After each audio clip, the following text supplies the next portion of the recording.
यहाँ से हजारों बच्चे आर्मी और पैरामिलिट्री फोर्सेस के लिए अप्लाई करते हैं। तो जब वो अग्निवीर योजना आई थी तो कितने लोगों को लाठी पड़ी थी, मुझे पता है। हमारे युवा साथियों को जब वो लाठी पड़ी थी तो क्या उन पे बीत रही थी। तो डालते वक्त वोट वो याद रखना साथियों, जब इन्होंने हमें शिक्षा के क्षेत्र में पढ़ने नहीं दिया, जब इन्होंने हमें रोजगार नहीं दिया, तो हमें हमारे रिजर्वेशन से भी हमें दूर कर दिया। नोटबंदी का बात भी किया था इन्होंने, कहा था विदेशों से काला धन लेके आएंगे और हर एक व्यक्ति को 15 लाख रुपए देने का काम करेंगे। आए 15 लाख साथियों आप लोगों के खातों में? नहीं आए ना 15 लाख? आपको पता है आपके साथ क्या हुआ है पिछले 10 सालों में? 15 लाख का वादा किया था। आपको पता है आपकी यूपी सरकार के ऊपर कितना कर्जा है? आप लोग जानते हैं कि जब जब यहाँ यूपी में एक एक बच्चा पैदा होता है तो आज वो 3.5 लाख कर्जे के साथ पैदा होता है। इतना सरकार ने कर्जा ले लेके यहाँ की जनता को भिखारी बना दिया, गरीब बना दिया।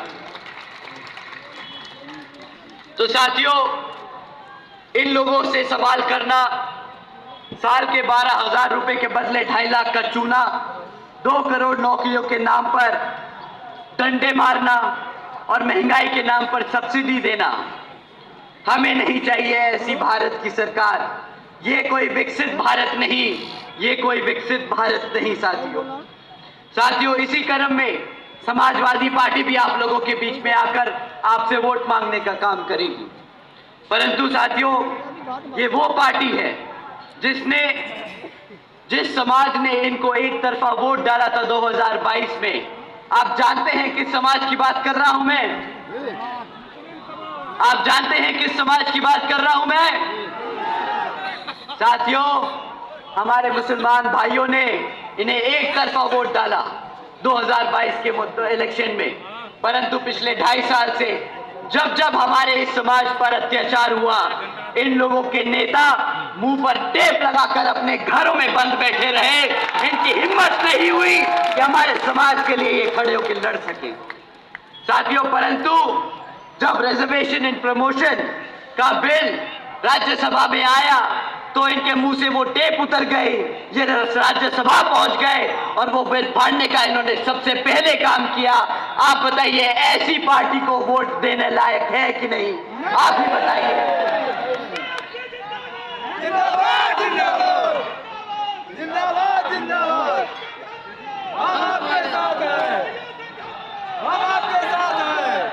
साथियों, जो समाजवादी पार्टी अपने आप को ओबीसी समाज से कहती है, वही समाजवादी पार्टी अपने ओबीसी समाज के रिजर्वेशन के खिलाफ राज्यसभा में बिल फाड़ने का काम करती है।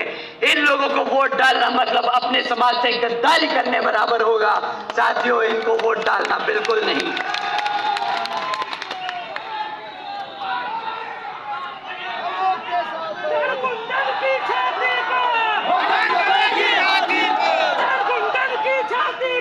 मोहर लगेगी हाथी पर, मोहर लगेगी हाथी पर।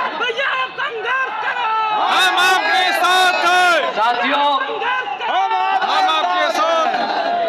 साथियों, गठबंधन के और दौर से समाजवादी पार्टी के साथ साथ 2% की वोट रखने वाली पार्टी भी आप लोगों के बीच में आएगी। वो हाथ दिखाने वाली पार्टी है ना।